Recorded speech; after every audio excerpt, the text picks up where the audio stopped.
Salut, j'espère que tu vas bien. Aujourd'hui, nous reprendrons la question de savoir Dieu est-il au contrôle de tout? Dans ce podcast, nous allons essayer, avec les versets bibliques, de répondre à la question. Parce que généralement, on entend des gens dire Dieu est au contrôle. Mais lorsqu'on regarde les actes qui sont en train de poser en disant que Dieu est au contrôle, ça pousse quand même à se demander de quel Dieu est-ce que la personne parle.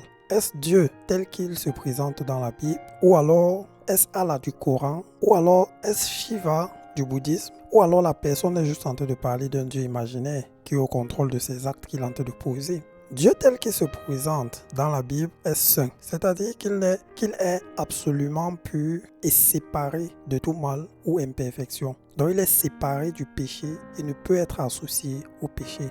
Par exemple, dans le psaume 99, le verset 9, il est écrit « Exaltez l'Éternel, notre Dieu, et prosternez-vous sur sa montagne sainte, car il est saint, l'Éternel, notre Dieu. » Dans 1 Samuel 2, le verset 2, il est écrit « Nul n'est saint comme l'Éternel, il n'y a point d'autre Dieu que toi. » Et dans 2 Timothée 2, le verset 19, le Seigneur dit « Quiconque prononce le nom du Seigneur, qu'il s'éloigne de l'iniquité. » L'iniquité qui n'est rien d'autre que le mal intérieur, la perversion, le fait de tordre ou de s'écarter de la justice de Dieu.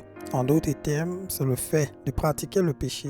Mais on a aujourd'hui des personnes qui pratiquent l'iniquité, donc qui vivent dans le péché, qui posent des actions que Dieu a en horreur, des actions que Dieu qualifie de péché, mais ils associent Dieu à cela en disant Dieu au contrôle. Parce que le fait de dire Dieu au contrôle, c'est pour dire l'action que je suis en train de poser, Dieu m'accompagne dans ça. Dieu a sa main dessus.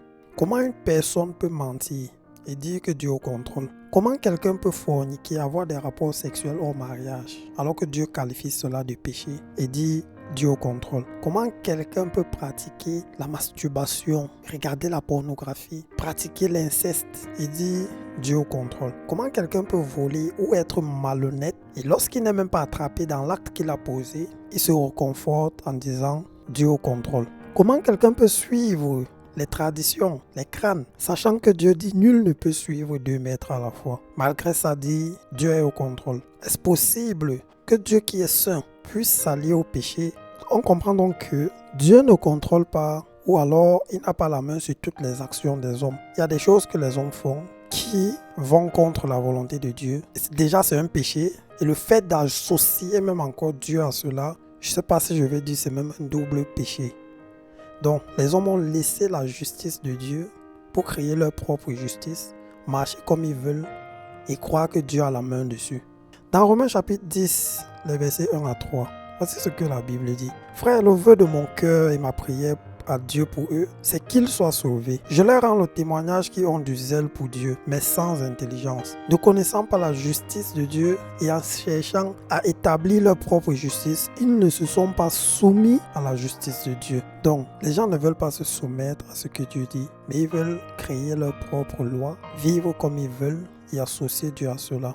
Crois-tu que cela te donnera l'éternité, puisque nous ne vivons que pour un peu de temps sur cette terre? Crois-tu que Dieu t'acceptera dans sa maison en vivant de cette façon, en rejetant sa justice et en cherchant à établir ta propre justice?